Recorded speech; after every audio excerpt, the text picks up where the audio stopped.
आज का दंगल बिहार में बागेश्वर वाले बाबा के ऊपर चल रही राजनीति के ऊपर है। बागेश्वर धाम के महंत धीरेन्द्र शास्त्री 4 दिन से बिहार में हैं। पटना में उनका कार्यक्रम प्रवचन चल रहा है। हजारों लाखों की भीड़ उमड़ रही है और बाबा के नाम पर उतनी ही सियासत भी जारी है। धीरेन्द्र शास्त्री के कार्यक्रम का न्योता तेजस्वी यादव ने ठुकरा दिया तो बीजेपी उन्हें हिंदू विरोधी और मुस्लिम परस्त बताने लगी है। केंद्रीय मंत्री गिरिराज सिंह ने तो तेजस्वी यादव के इफ्तार में जाने और टोपी लगाने को लेकर भी टिप्पणी कर डाली। तो वहीं दूसरी तरफ कांग्रेस आरजेडी के नेता धीरेन्द्र शास्त्री पर कार्रवाई की मांग कर रहे हैं। उधर महंत धीरेन्द्र शास्त्री भी पटना पहुंचकर धार्मिक कम और पॉलिटिकल बयान ज्यादा दे रहे हैं। भारत को हिंदू राष्ट्र बनाने के ऐलान के पीछे धीरेन्द्र शास्त्री की दलील है कि इससे बिहार में जाति पाति पर होने वाली वोट बैंक की राजनीति खत्म हो जाएगी। इसी उम्मीद में शायद बीजेपी के तमाम बड़े छोटे नेता बागेश्वर धाम महंत धीरेन्द्र शास्त्री के मंच पर पहुंच रहे हैं। भजन पूजन आरती प्रवचन में शिरकत कर रहे हैं। तो वहीं प्रशांत किशोर का आरोप है कि राम और राम जन्मभूमि मंदिर के नाम पर वोट मांगने वाली बीजेपी अब धीरेन्द्र शास्त्री का फोटो लगाकर वोट मांगने की तैयारी कर रही है। ऐसे में सवाल है कि क्या बिहार में बीजेपी सभी जातियों को मिलाकर हिंदू वोट बैंक तैयार करने की कोशिश में लग गई है? क्या नीतीश तेजस्वी के गठबंधन के बाद बीजेपी वोट बैंक को रियलाइन करने की कोशिश में है? ऐसे तमाम सवालों पर आज के दंगल में बड़ी चर्चा हम करने वाले हैं। केंद्रीय मंत्री गिरिराज सिंह जी भी हमारे साथ मौजूद रहेंगे, उनसे सवाल जवाब होंगे, लेकिन उसके पहले हमारी ये रिपोर्ट देखिए।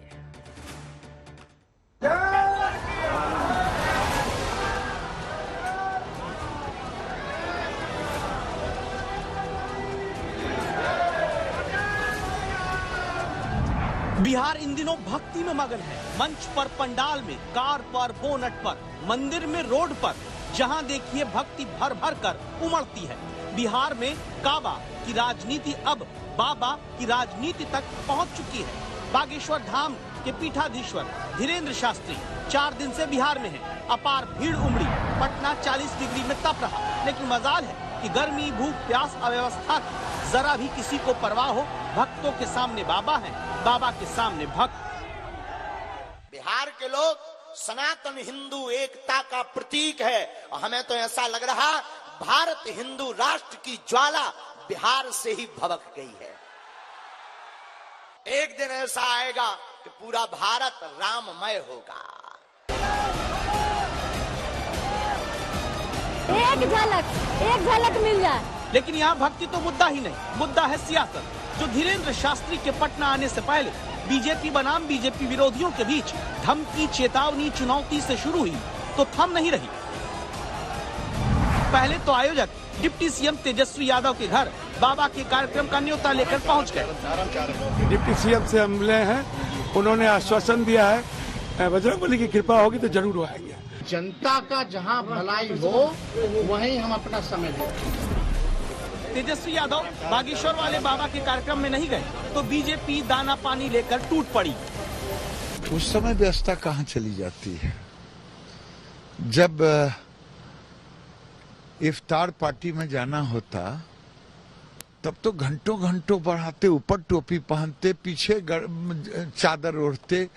अरे भाई चादर ओढ़ हैं, सब कुछ करें, लेकिन सनातन का इसलिए अपमान कि सनातन वोट बैंक नहीं है। अगर ये भी वोट बैंक होता तो ये बागेश्वर बाबा के यहाँ जाते। दरबार प्रांगण के बीच में से ही स्वीकार हुई है। नाम अंकित। अब बागेश्वर वाले बाबा कहना चाहते हैं कि हिंदुओं को जातियों में बांटकर राजनीति करने वालों की दुकान बंद करा देंगे, हिंदू को एक कर देंगे, हिंदू राष्ट्र बना देंगे, फिर सबका फायदा। जब हिंदू राष्ट्र की घोषणा होगी तो ये जो जातिवाद की बार बार रोटियां, जो बार बार बैकवर्ड और फॉरवर्ड के नाम पर भिड़ाया जाता है और पॉलिटिक्स की जाती है, हिंदू राष्ट्र के बाद ये सब समान हो जाएंगे। हम सब हिंदू हो जाएंगे। सबसे पहले हम हिंदू हैं। हिंदुत्ववाद की बात होगी और इसमें फिर ना कोई बैकवर्ड होगा ना कोई फॉरवर्ड होगा। हिंदू राष्ट्र के बाद में ये जो बार बार पंथ और मजहब की लड़ाई छिड़ जाती है ये नहीं होगी। आप अपने जिनको मानते हो आप मानिए, पर ये राष्ट्र सनातन का राष्ट्र है। हिंदुस्तान ही हिंदू राष्ट्र नहीं होगा। हमारे हिंदू राष्ट्र के बाद तीसरी जो बदलाव बहुत प्यारी आएगी, वो तीसरा बदलाव इतना अद्भुत आएगा कि क्या कहना। तीसरा बदलाव ये आएगा कि जितनी भी अभी वर्तमान में जितने भी चुनाव होते हैं भगवान के नाम पर होते हैं, जब हिंदू राष्ट्र की घोषणा हो जाएगी, हिंदू राष्ट्र घोषित हो जाएगा, तो भगवानों के नाम पर चुनाव नहीं होगा, हिंदुओं के नाम पर, मुसलमानों के नाम पर चुनाव नहीं होगा। धीरेन्द्र शास्त्री के इस प्लान पर कम से कम बिहार के नेताओं को भरोसा नहीं। बीजेपी के विरोधी दल के नेता कहने लगे कि बाबा सांप्रदायिकता बढ़ा रहे हैं। तो बाबा को कहूंगा कि अपने मंच पे आप अल्लाह अकबर का नारा लगाइए, ठीक है, जैसे इरफान अंसारी हर जगह बजरंग बली की याद नारा लगाता है। अगर आग लगाने की कोशिश करेंगे, चाहे जो हो, हमारी सरकार, नीतीश कुमार की सरकार ऐसे लोगों को नहीं छोड़ेगी। सभी सनातनी जो एकजुट होकर के एकता का परिचय देकर के ये बतलाए हैं, उनके मुंह पे कड़ा तमाचा मारे हैं, बतलाए हैं कि जाति कोई बड़ी नहीं होती, सब कोई धर्म बड़ी होती है, वो धर्म बड़ी होती है। दरअसल पूरा मामला चुनावी राजनीति में वोट बैंक का है। 2019 में बिहार में बीजेपी, जेडीयू और एलजेपी को 50% से ज्यादा वोट मिल गए थे, जिसमें बीजेपी को 23.58%, जेडीयू को 21.81%, एलजेपी को 7.86%, आरजेडी को 7.86% और कांग्रेस को 7.70% वोट मिले। लेकिन बदले समीकरण में अब बिहार में जेडीयू के 21.81%, आरजेडी के 7.86% और कांग्रेस के 7.70% वोट शेयर को जोड़ दिया जाए तो ये 37.37% हो जाता है। बीजेपी और एलजेपी मिलाकर 31.44% वोट ही जोड़ पाते हैं। इसी नए समीकरण में वोटों को रीअलाइन करने के लिए बीजेपी जाति से ऊपर हिंदू वोट की बात करती दिख रही है। बीजेपी किसका फोटो लगाती है, मतलब जय श्री राम का फोटो लगाते लगाते अब धीरेन्द्र शास्त्री का फोटो लगा रहे हैं, तो वही दिखाता है कि उनकी कितनी तरक्की हो रही है। अब राम जी पर भरोसा कम हो गया होगा, तब शास्त्री जी पर भरोसा करके चलेंगे। आपको तो मंदिर, अयोध्या में मंदिर बन रहा है, उसका ना फोटो लगाना चाहिए।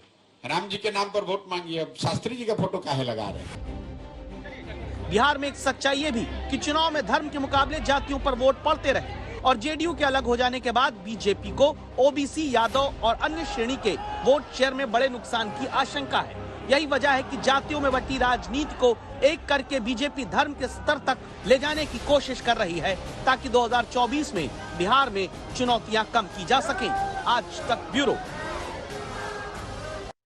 जाति की राजनीति वाले बिहार में जाति को जोड़ने की बात सनातन धर्म का हवाला देकर करते हुए यहां पर नजर आ रहे हैं धीरेन्द्र शास्त्री। यही कारण है कि बीजेपी के नेता बेहद इससे खुश हैं और एक के बाद एक तमाम दिग्गज मंत्री, नेता मंच पर लगातार पहुंच रहे हैं। कई ऐसे सवाल हैं जिसको लेकर दंगल में बड़ी चर्चा करने वाले हैं। खास मेहमान जुड़ चुके हैं, उनका परिचय आपसे करवा देती हूं। विनोद शर्मा जी, आप प्रवक्ता हैं भारतीय जनता पार्टी के, पटना से हमारे साथ मौजूद हैं। डॉक्टर इरफान अंसारी जी, एमएलए हैं, कांग्रेस पार्टी के, हमारे साथ जुड़ चुके हैं, जिन्होंने धीरेन्द्र शास्त्री को चुनौती दी है अल्लाहू अकबर का नारा लगाने की। आदिल हसन साहब, स्पोक्स पर्सन AIMIM के, हमारे साथ हैं। स्वामी चक्रपाणी जी महाराज हमारे साथ हैं, आप नेशनल प्रेसिडेंट हैं हिंदू महासभा के। लव कुमार सिंह जी हमारे साथ मौजूद हैं स्टूडियो में, आप नेता हैं जेडीयू के। और राजेश रंजन और पप्पू यादव जी कुछ देर में हमारे साथ होंगे, चीफ जन अधिकार पार्टी से थोड़ी देर में हमारे साथ मौजूद होंगे। इन सभी के साथ हम चर्चा की शुरुआत करें उसके पहले रुक कर लेते हैं सीधे केंद्रीय मंत्री गिरिराज सिंह जी इस वक्त हमारे साथ जुड़ चुके हैं। भारतीय जनता पार्टी के वरिष्ठ नेता हैं आप, बेगूसराय से सांसद हैं और मंच पर आपकी लगातार मौजूदगी धीरेन्द्र शास्त्री के साथ बनी हुई है। अब मेरा सीधा सा सवाल है आपसे गिरिराज सिंह जी, पटना में धीरेन्द्र शास्त्री का कार्यक्रम धार्मिक है या फिर राजनीतिक है? क्या बीजेपी ने यह कार्यक्रम प्रायोजित किया है? तमाम आपके नेताओं की मौजूदगी मंच पर लगातार बनी हुई है। गिरिराज जी, अब जिनको समझ में ना आए धार्मिक और राजनीतिक में, तो उनके लिए मेरे पास तो कोई इलाज नहीं है। ये धीरेन्द्र शास्त्री जी का काम, धार्मिक नेता हैं, धार्मिक संत हैं, एक बड़े ही योग्य धार्मिक पुरुष हैं जी। तो धार्मिक कार्य ही है, इसे राजनीति से कहाँ जो लोग जोड़ रहे हैं। अपना भी समय खराब कर रहे हैं, दूसरों का भी समय खराब कर ठीक रहे है। हैं। आप आरती करते हुए मंच पर दिखाई दे रहे हैं, वो तस्वीरें भी बीजेपी के तमाम नेताओं की हम दिखा रहे हैं। अगर ये धार्मिक कार्यक्रम है गिरिराज जी, तो उसमें राजनेताओं का क्या काम है? और वो भी सिर्फ और सिर्फ बीजेपी के ही नेता उनके मंच पर दिखाई दे रहे हैं। अरे भाई, सनातन के संत हैं तो सनातन के संत में अगर हम नहीं जाएंगे, सनातन को मानने वाले लोग नहीं जाएंगे, तो आखिर कौन जाएगा? ये तो मैं आप ही से पूछता हूँ। हर सनातनी को आना चाहिए, जिसको उनके प्रति हनुमंत पर, हनुमान जी पर, राम पर भरोसा हो, श्रद्धा हो, उनको आना चाहिए। ठीक है, लेकिन विपक्ष की ओर से गिरिराज जी सवाल पूछे जा रहे हैं कि कर्नाटक में बजरंगबली से हारे तो बिहार में बाबा बागेश्वर के सहारे तो नहीं जा रही है बीजेपी? चुनाव भी है 24 में।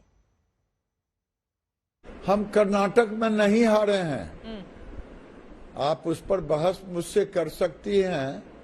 कर्नाटक में मैं नहीं हारा हूं, वही जीते हैं जो जीत के बाद नारा लगा रहे थे पाकिस्तान जिंदाबाद। जीत उसकी हुई है, हमारी हार नहीं हुई है। आप गुना भाग करके देख लें, इसलिए मेरा मनोबल ऊंचा है। आपने बगल में उत्तर प्रदेश में देखा कि 17 का 17 वो भी लोकसभा की सीट की तरह ही है। 17 जिला के मेयर, ये नहीं दिखाई देता? अगर हारते तो वहां भी आप लोग यही प्रश्न करते। हमने कर्नाटक हारे हैं, अन्य यूपी हारे हैं। कर्नाटक में जिनकी जीत हुई है वो पाकिस्तान जिंदाबाद के नारे लगा दिए। तो मतलब आप कह रहे हैं कि कर्नाटक में जो लोग जीते हैं वो पाकिस्तान जिंदाबाद के नारे लगा रहे हैं। अब इसी के साथ सवाल ये खड़ा हो रहा है, देखिए आपकी ओर से बार बार कहा जा रहा है कि मीडिया, पहले भी बीजेपी के नेता जाते थे लेकिन मीडिया दिखाता नहीं था, लेकिन बाबा बागेश्वर धाम के कार्यक्रम को लेकर ज्यादा उत्साह है ना, इस वजह से ये सवाल आपसे पूछे जा रहे हैं गिरिराज जी। नहीं, हम तेजस्वी जी पर मेरा औकात है इतने बड़े परिवार के और डिप्टी सीएम पर मैं कोई प्रतिक्रिया करूं या मुख्यमंत्री पर कोई प्रतिक्रिया करूं, लेकिन मैंने नेताओं को देखा है, नीतीश बाबू की पूरी टीम को, कि वो इफ्तार में कैसे टोपी लगाते हैं और कैसे मुस्का करके इफ्तार पार्टी में भाग लेते हैं। उस समय न जनता की काम याद आती और न दूसरा चीज याद आता। मैंने तो बस उतना ही कहा, वो खोप जाए, जाली टोपी क्या, पूरा शरीर पर जाली कपड़े पहन ले, मुझे कोई उसमें ऐतराज नहीं। लेकिन जरा कभी कभी सनातन के कार्यक्रम में भी आए, अच्छा लगेगा लोगों को। आपको लग रहा है कि तेजस्वी यादव को माथा टेकना चाहिए बाबा बागेश्वर के धाम में आकर? आपकी मीडिया की नजर गई है, कई ऐसे कार्यक्रम हुए हैं। मैंने गांधी मैदान में बड़े बड़े संतों का कार्यक्रम हुआ है, भारतीय जनता पार्टी के नेता मुरारी बापू का, वो बहुत बड़े बड़े कार्यक्रम हुए हैं, सब में जाते रहे हैं। हाँ, मीडिया ने इसको उस रूप में नहीं लिया होगा। आपको लग रहा है कि मीडिया ने इस रूप में नहीं लिया और इस वजह से मीडिया बाबा बागेश्वर को ज्यादा दिखा रहा है। अब आ जाते हैं कुछ और राजनीतिक सवालों पर। बार बार आपका कहना है कि धार्मिक रंग देना, धार्मिक रंग तो है लेकिन राजनीतिक रंग देना इसको ठीक नहीं है। लेकिन राजनेता जब मंच पर पहुंचेंगे गिरिराज जी, देखिए बिहार में जेडीयू आरजेडी के एकजुट हो जाने के बाद बीजेपी अब बागेश्वर वाले बाबा जैसे धार्मिक चेहरों का इस्तेमाल करके क्या 80 और 20 वाले कथित प्लान पर तो काम नहीं कर रही है?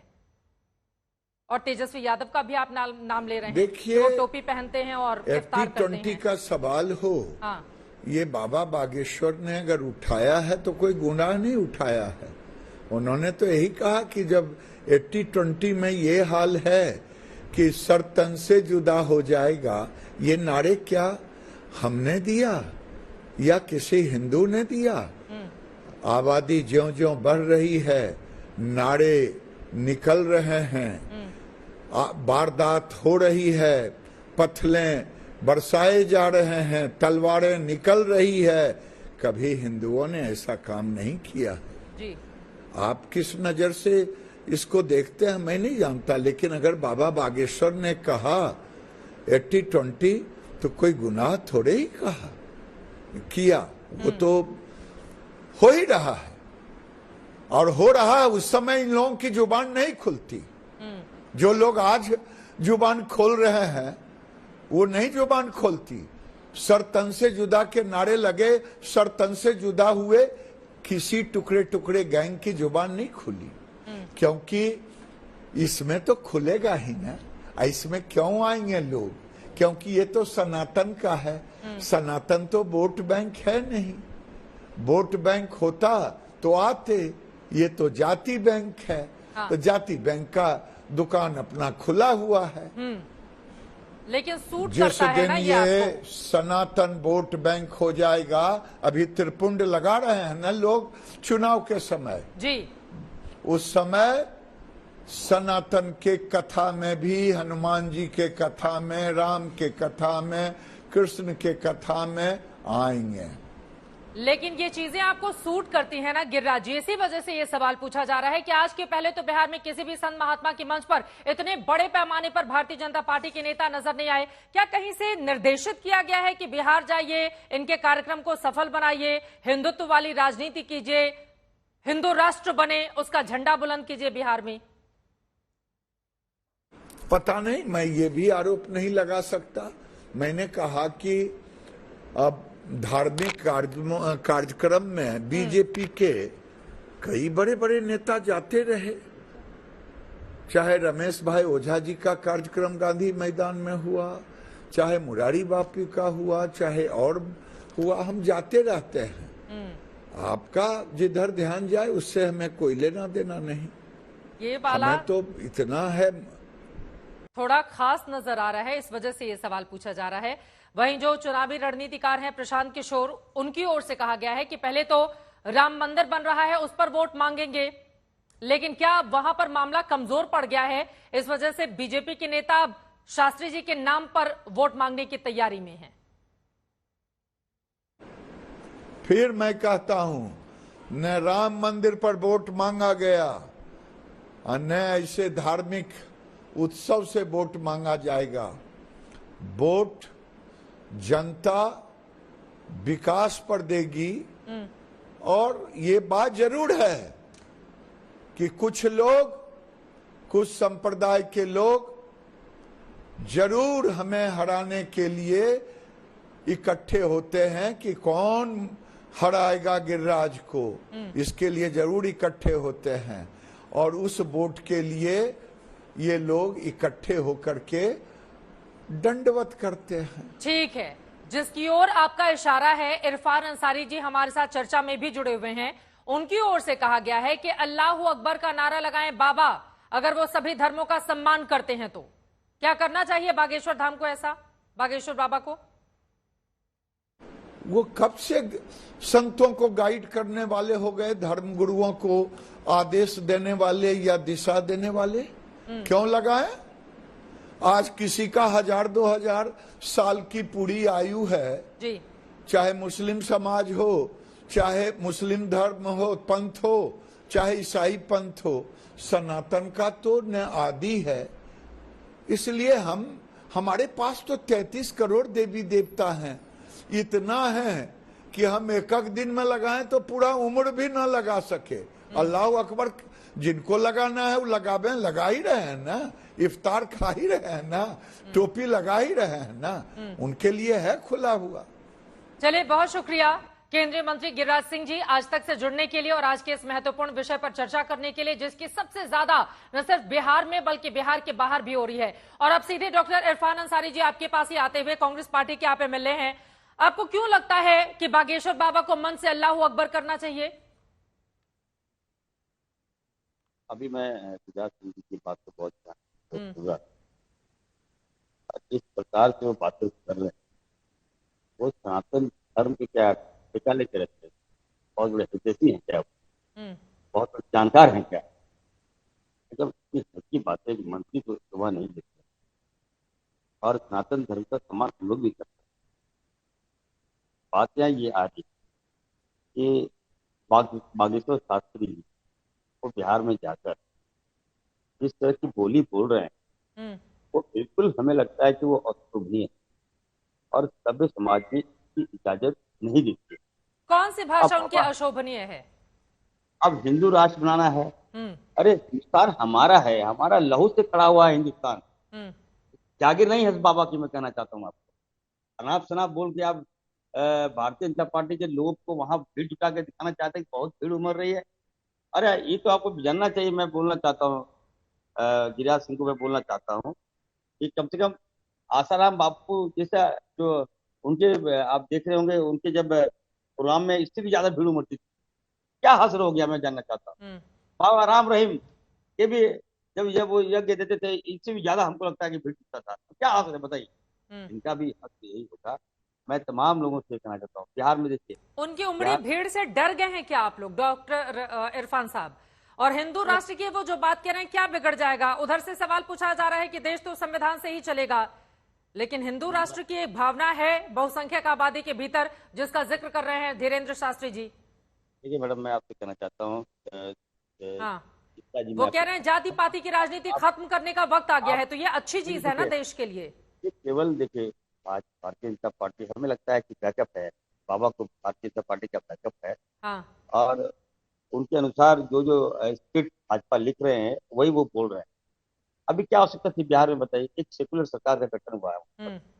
अब वो जान रहे हैं कि इस बार लोकसभा में भाजपा का सफायत है। अब उनको मुद्दा चाहिए। राम मंदिर का मुद्दा है, आप राम मंदिर बनाइए। राम मंदिर अयोध्या में आप जो मंदिर बना रहे हैं उसके नाम पर आप वोट मांगिए। अब कहाँ आए ठग बाबा को अब ले आए? मैं तो जानता भी नहीं हूँ इनको। अरे मैं आपसे सवाल पूछ रही हूँ, एक सेकंड सर सुनिए। क्या आप हनुमान चालीसा का पाठ करते हैं मंच से? आप कह रहे हैं मैं पढ़ता हूँ हनुमान चालीसा, तो बाबा भी अल्लाह अकबर बोलते दिखाई दे। क्या आप पढ़ते हैं? आप ये बता रहे हैं। मैडम मेरी बात सुनिए। हाँ, मैं झारखंड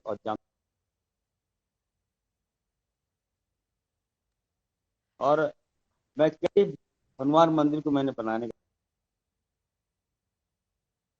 आपके ऑडियो में दिक्कत आ रही है, मैं फौरन लौट रही हूं आपके पास। आपकी आवाज साफ नहीं आ पा रही है, लेकिन इस सवाल का जरूर जवाब दीजिएगा। विनोद शर्मा जी सीधे आपके पास आते हुए वो कह रहे हैं बीजेपी के लिखे हुए स्क्रिप्ट पढ़ रहे हैं बाबा, और इसी वजह से बीजेपी के नेताओं का बोलबाला है, पहुंच रहे हैं सब लोग कतारबद्ध होकर।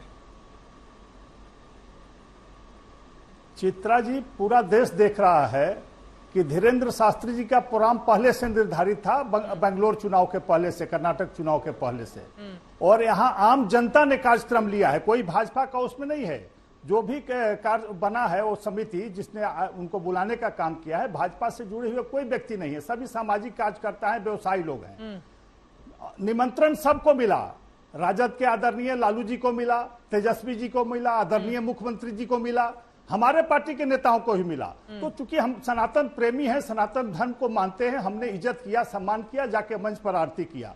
तो क्यों इतराज हो रहा है भाई? आप भी जाते हैं, आपका भी लोग चित्र देखता है, कतारबद्ध होकर नेता पहुंच गए हैं, कतारों में लगकर। ऐसा लग रहा है कि बिहार बीजेपी के नेताओं में होड़ लग गई है। हमें कहीं आमंत्रण मिलता है, रहता है उनके सबसे करीब कौन रहता है? ना इससे अच्छा अवसर क्या होगा एक संदेश देने का सनातन प्रेमियों को कि हम हैं, सनातन के लिए हम भी खड़े हैं। अगर बाबा बात कर रहे हैं तो इसमें क्यों जलन हो रही है, क्यों ईर्ष्या हो रही है? आप क्यों नहीं बोलते हैं? यहाँ तो सभी संप्रदाय के लोग आते हैं, सभी धर्म के लोग अपने धर्म की बात करते हैं। कभी तो विरोध नहीं किया किसी ने, किसी सनातन प्रेमी ने। न लालू जी ने 51 लाख रुपया, जिस मठ में कार्यक्रम हो रहा है, आदरणीय लालू जी ने 51 लाख रुपया उसमें चंदा दिया है, और 2-3 बार वहां गए हैं खुद मत्था टेकने। तो आज क्या दिक्कत है भाई तेजस्वी यादव को या माननीय नीतीश जी को? दर्जनों सभाओं में वो जाते हैं मत्था टेकने। आज टेक लेंगे तो क्या छोटे हो जाएंगे? धीरेन्द्र शास्त्री जी की लोकप्रियता है, भारत देख रहा है। आज आम जनता 10 किलोमीटर तक लाइन लगा हुआ है, गरीब लोग, हर जाति, हर धर्म के। उस्फार अहमद साहब ने फूल दिया है, जो अल्पसंख्यक वर्ग से है, सारा फूल उठाया है उनके स्वागत में। अब आप जो सवाल खड़े कर रहे हैं, आरजेडी के प्रदेश अध्यक्ष हैं जगदानंद सिंह, उनकी ओर से इस पूरे मामले में क्या कहा गया है सुन लेते हैं, उसके बाद चर्चा में आगे बढ़ेंगे। सुनिए। गांव में केवल डुगडुगी जहां मदारी बजाता है, आधा गांव आके इकट्ठा हो जाता है। यदि उसका प्रमाण पत्र मांगो तो न पढ़ा है न लिखा है, लेकिन उसका मजाक उड़ाने वाले से लेके उसको बेवकूफ बनाने वाले से और स्वयं बेवकूफ बनने वाले लोग, इतनी तरह के लोग उसके डुगडुगी बजाते हुए यहाँ पर इकट्ठे हो जाते हैं। कभी किसी ने नहीं पूछा तुम कहां से चिड़िया बना देते हो आदमी को, चिड़िया को आदमी कैसे बना देते हो। कभी किसी ने नहीं पूछता है कि तुम आदमी को 2 भाग में काट दिया। ये तो सर्जन भी नहीं कर सकता है ये काम। लेकिन वही जिसको धोखाधड़ी कहते हैं, धोखाधड़ी ही उनका पेशा है। अरे तो कार्यक्रम चल रहा है तो कार्यक्रम में कितना लोग बीमार पड़ रहा है। जो आयोजक जो व्यवस्था किया है, आप देख रहे हैं कि पूरा, और जो बाबा है पूरे बिहारियों को गाली देने का काम किया है। पूरे बिहारी को बोलता है कि पागल है। बिहार में कृष्ण राज है, महागठबंधन की राज है। भगवान श्री कृष्ण 16 कलाओं से पूर्ण थे, राम जी 14 कला में थे। आरएसएस अब बजरंग दल के जरिए और कौन कौन सेना के जरिए हमको गाली दिलवाने का काम कर, तो भगवान को भी महाभारत में शिशुपाल ने गाली देने का काम किया था। अंत में भगवान ने क्या किया, सुदर्शन चक्र चला। तो सुदर्शन चक्र तो जनता ने कर्नाटक में रिजल्ट देवे किया कि भाजपा छितिर बितिर हो गया। बाबा यहाँ आपका आया और वहाँ हरवा दिया अपना भाजपा को। तो तेज प्रताप यादव बता रहे हैं कि कृष्ण का राज चल रहा है और यहाँ पर राम की जरूरत नहीं है। सीधे से पहले बिहार बीजेपी की प्रवक्ता से जवाब ले लेते हैं, उसके बाद बाकी मेहमानों के पास। विनोद जी, आप सुन रहे थे, एक तरफ जगदानंद जी कह रहे हैं कि मदारी डुगडुगी बजाने लगता है तो भी भीड़ इकट्ठा हो जाती है। वो तुलना कर रहे हैं बाबा बागेश्वर की एक मदारी से, और साथ ही कृष्ण राज की जरूरत है बिहार में, राम राज नहीं चाहिए। तेज प्रताप बोल रहे हैं। चित्रा जी, 2 बातें हैं। पहला बार जगता बाबू ने सारे बिहारियों को मूर्ख कहा। आश्चर्यजनक है, बिहार में इतने दिन तक राज किया, अभी तक मूर्ख रखा आपने। अभी भी आपकी सरकार है, क्यों मूर्ख रखा जगता बाबू? जवाब दीजिए बिहार की जनता को। तेज प्रताप जी जो बातें कर रहे हैं, यहाँ कंस राज की बात होनी चाहिए। कृष्ण राज कहां हुआ है? राम राज हुआ है और कंस राज की चर्चा हुई है इतिहास में। तो कंस राज नहीं चलेगा, राम राज ही चलेगा देश में, और सब भारतवासी राम राज चाहते हैं। आपके चाहने से या कंस राज स्थापित नहीं होगा। आप गलत बोल रहे हैं। कृष्ण राज, कृष्ण जी तो सारथी थे, उन्होंने कंस का अंत किया था। तो आप उनके अगर आदर्श है तो आप जरूर जाते, आपको जाना चाहिए था देखने, उनको सुनने के लिए। अगर श्रद्धा थी, सनातन धर्म की बात आप कर रहे हैं, अगर कृष्ण और राम की बात कर रहे हैं, तो क्या गुरेज है आपको जाने में? आप जाने से छोटे नहीं हो जाते। आपके पिताजी दर्जनों बार गए हैं उस मठ में, जाकर सहयोग किया है, उसको बनाने में मदद किया है। तो आज आप लोग उनके आने से आपको क्या फायदा हो जाता है? यही तो सवाल है ना विनोद जी। अगर वो आ जाते तो आपको क्या फायदा या क्या नुकसान हो जाता? चलिए लव जी से, क्या जगनानंद जी की ओर से पूरे बिहारियों का अपमान किया गया है? कोई बाबा अगर इस तरह का कार्यक्रम लगा रहे हैं तो ये कहना कि मदारी डुगडुगी बजाने आ जाता है तो भी भीड़ इकट्ठा हो जाती है, ये क्या तुलना हो गई? वो वहां पर राम कथा करने जा रहे हैं, तो मदारी है क्या? बाबू ने मूर्ख लोग आते हैं। मैं पूछ लेती हूँ, लक्ष्मण सिंह जी हमारे साथ हैं, नेता हैं आप, ठीक है, समर्थक हैं, जरा मूर्ख है तो जिम्मेवार कौन है? ठीक है, आपने राज किया है, ठीक है विनोद जी, बोलिए लक्ष्मण जी। चित्रा जी, सभी को धर्म, अपना धर्म मानने का अधिकार है, और बिहार में जो सरकार है समतामूलक समरस समाज की स्थापना करने वाली सरकार है। और जहां तक मैं समझता हूं नीतीश कुमार जी ने इसको साबित करके दिखाया है। उन्होंने सभी धर्मों का सम्मान किया है। आपने देखा होगा, हिंदू धर्म का भी उतना ही सम्मान किया है, मुस्लिम धर्म का भी उतना ही सम्मान किया है, और प्रकाश पर्व तो ऐसा मनाया कि पूरे विश्व में उसकी चर्चा हो रही है। सिख धर्म का भी सम्मान किया है। उनके ऊपर जुर्माना लगाया जा रहा है, उनकी भीड़ को देखकर तंज कस रहे हैं नेता। आरजेडी और जेडीयू में भी होड़ लग गई है कि कौन कितना बुरा बोल ले। क्या अगर वो प्रवचन करने जा रहे हैं तो क्या दिक्कत है नेताओं को उनसे? सैकड़ों जगह आज बिहार में प्रवचन हो रहा है, एक ही जगह नहीं हो रहा है, सैकड़ों जगह होता है। सैकड़ों जगह धर्म गुरु आते हैं, धर्म के साथ प्रवचन करते हैं, कहाँ किसी को रोका जाता है? बागेश्वर वाले ही तो निशाने पर है ना आप लोगों के। सभी लोग निशाने पे नहीं है, ये निशाने पे बनाया जा रहा। अभी देख रहे थे गिरिराज जी का भाषा आपने देखा होगा, वो कह रहे हैं, कल ही कह रहे थे कि किसकी पर्ची निकालेंगे, 24 की पर्ची निकाल दें, इनकी पर्ची निकाल दे। बाबा को भी डिक्टेट कर रहे हैं क्या ये लोग?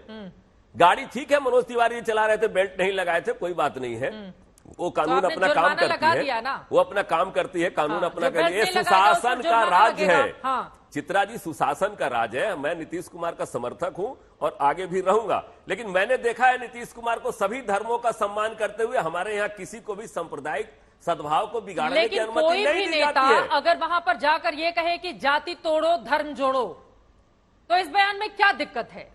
जाति को तोड़ने की बात वो कहते हैं, तो आप लोगों को दिक्कत क्यों शुरू हो जाती है? वहां सभी को लेकर चलने वाली सरकार चल रही है, किसी के कहने से नहीं होगा। अरे मंत्री जी को अपने क्षेत्र की जनता खोज रही है, वो तो इस विकास के मुद्दे से भटका कर ध्यान इधर ही ले जाना चाहते हैं। जो 18 करोड़ नौकरी की बात हो रही थी, उसमें 70,000 नौकरी शायद आज दी गई है।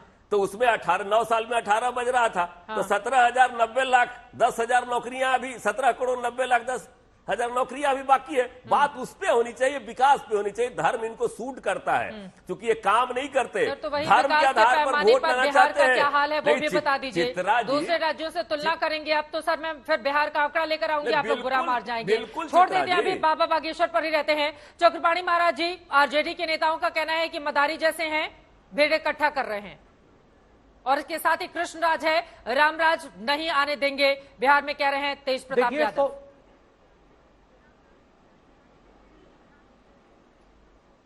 देखिए, एक तो जो भगवान कृष्ण को राम को अलग अलग समझ रहे हैं, उनको ये समझना पड़ेगा कि भगवान अगर त्रेता में भगवान श्री राम थे तो द्वापर में वही भगवान श्री कृष्ण है। और सभी हिंदू और सनातनियों को जितना भगवान राम में आस्था है उतना ही भगवान कृष्ण में आस्था है।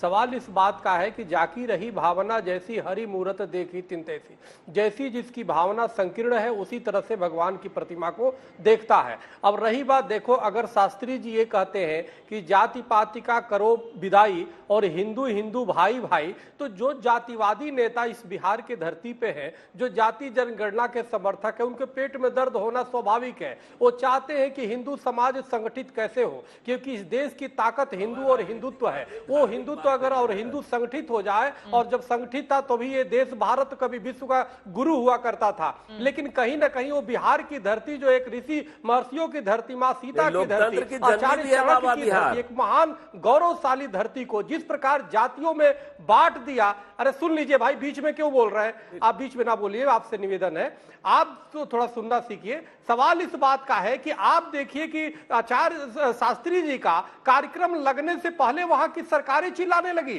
कि हम तो विरोध करेंगे। अरे ये क्या मतलब बनता है भाई? एक शास्त्री जी जाते हैं, भागवत करते हैं, वहां पे लोगों को चरित्र की बातें करते हैं, अगर हिंदुत्व की जोड़ने की बात कर रहे हैं तो उसमें गलत क्या है? वो किसी मुसलमानों के खिलाफ तो वहां नहीं बोल रहे, वो किसी संप्रदाय के खिलाफ नहीं बोल रहे, अपने परिवार को, सनातनियों को जोड़ने की बात कर रहे हैं। और उन्होंने निमंत्रण सभी पार्टियों को दिया, सत्ता पक्ष को दिया, लेकिन अब विनाश काले विपरीत बुद्धि। एक तो तुम्हारा भाषा भी गड़बड़ है, एक तो व्यवहार भी गड़बड़ है विपक्ष का, सत्ता पक्ष का। और आप देखो तो जाते भी नहीं उनके कार्यक्रम में। अभी इफ्तार होता 2 मिनट में दौड़ के चले जाते हैं। आप देखो अब तक इफ्तार में वहां पे बिरयानी खाते हैं, और यहाँ पे जब हिंदुओं का कार्यक्रम है, सनातनियों का कार्यक्रम है, तो वहां पे जाने से कतरा रहे हैं, और नहीं तो टिप्पणी कर रहे हैं, वहां पे तीर चला रहे, शब्दों के बाढ़ मार रहे, उनको मदारी कह रहे हैं। आप जरा सोचिए कितनी दुर्भाग्य की बात है कि जिसपे जो पूरे वसुधैव कुटुंबकम की बात करता है, पूरे विश्व को परिवार जो सनातन और हिंदुत्व मानता है, उसको मदारी कह रहे हैं।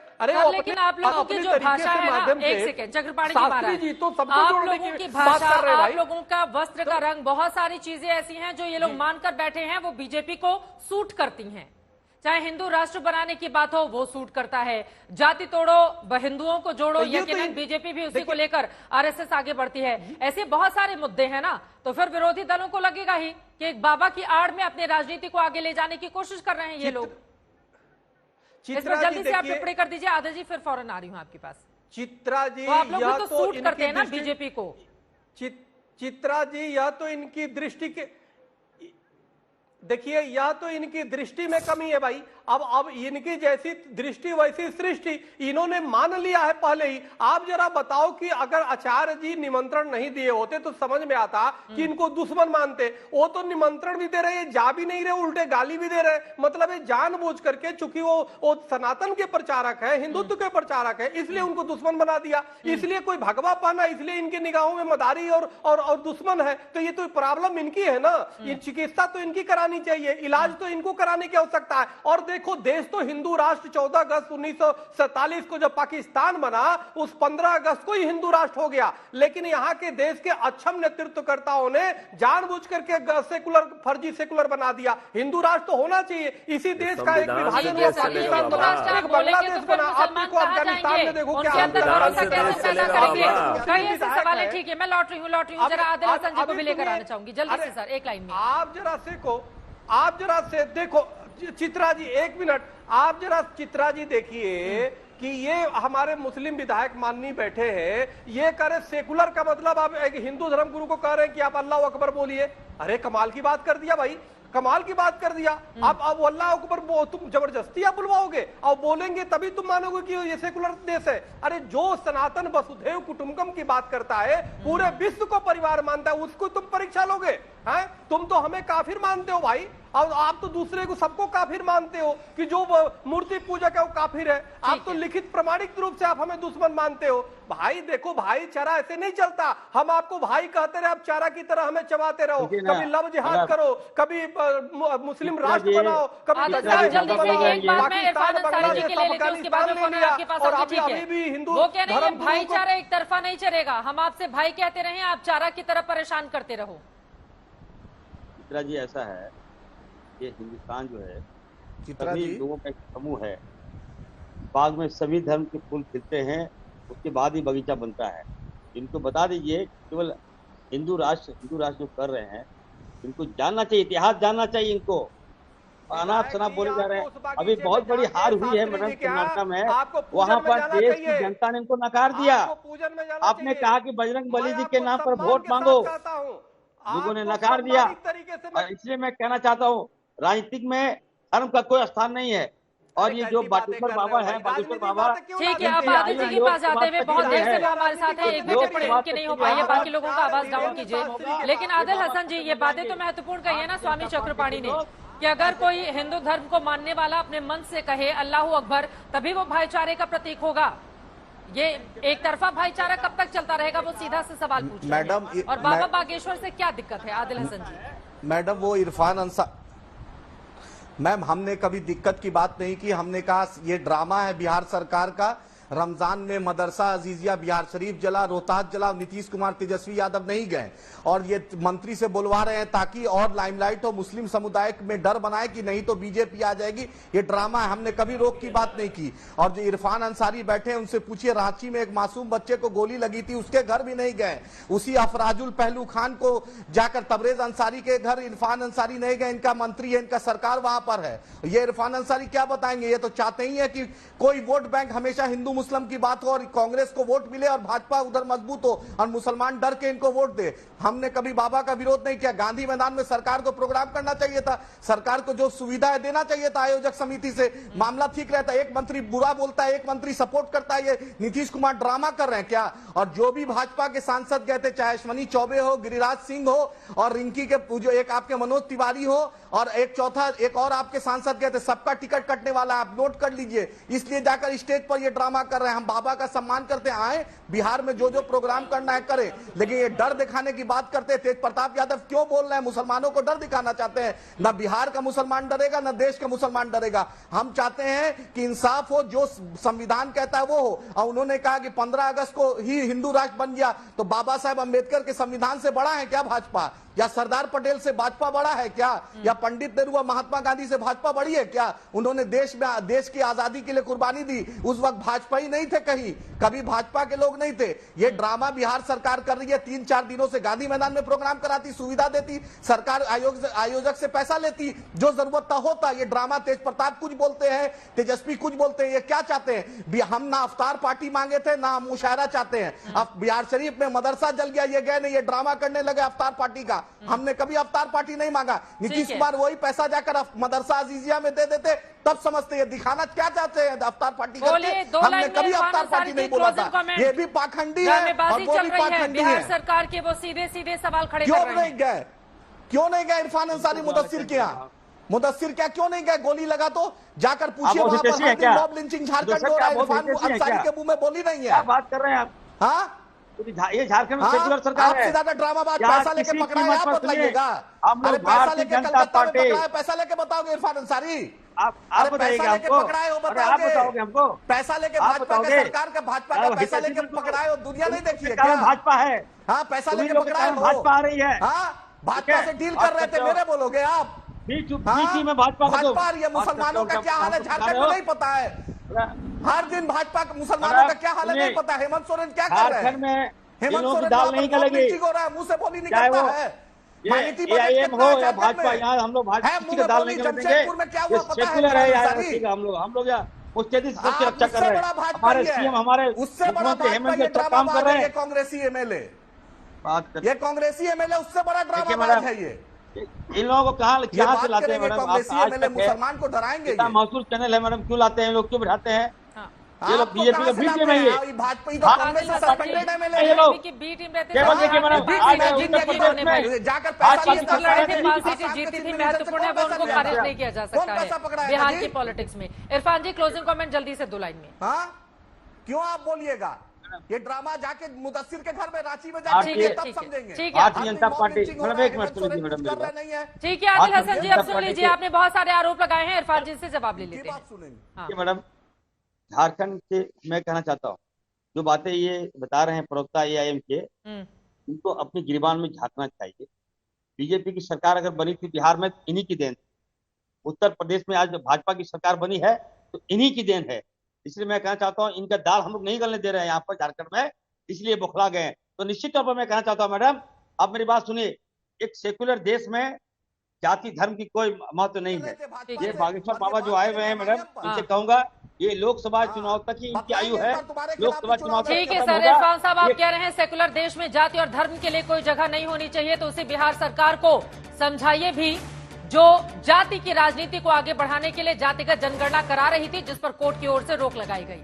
और यहाँ पर जब जाति तोड़ने की बात बाबा बागेश्वर की ओर से की जाती है तो उनका धर्म आप लोगों को ज्यादा नजर आता है। लेकिन इस मुद्दे को लेकर राजनीति लगातार जारी रहेगी, कहां पर जाकर ये थमेगा ये बड़ा सवाल है। लेकिन ये बात भी सच है कि बाबा बागेश्वर को लेकर बीजेपी के नेता बहुत खुश हैं। इसी के साथ एक छोटे से ब्रेक के लिए हम रुकेंगे, लेकिन क्या इसके जरिए वोट बिटोर पाएगी बीजेपी 24 और 25 में? इस पर आज तक की नजर बनी रहेगी।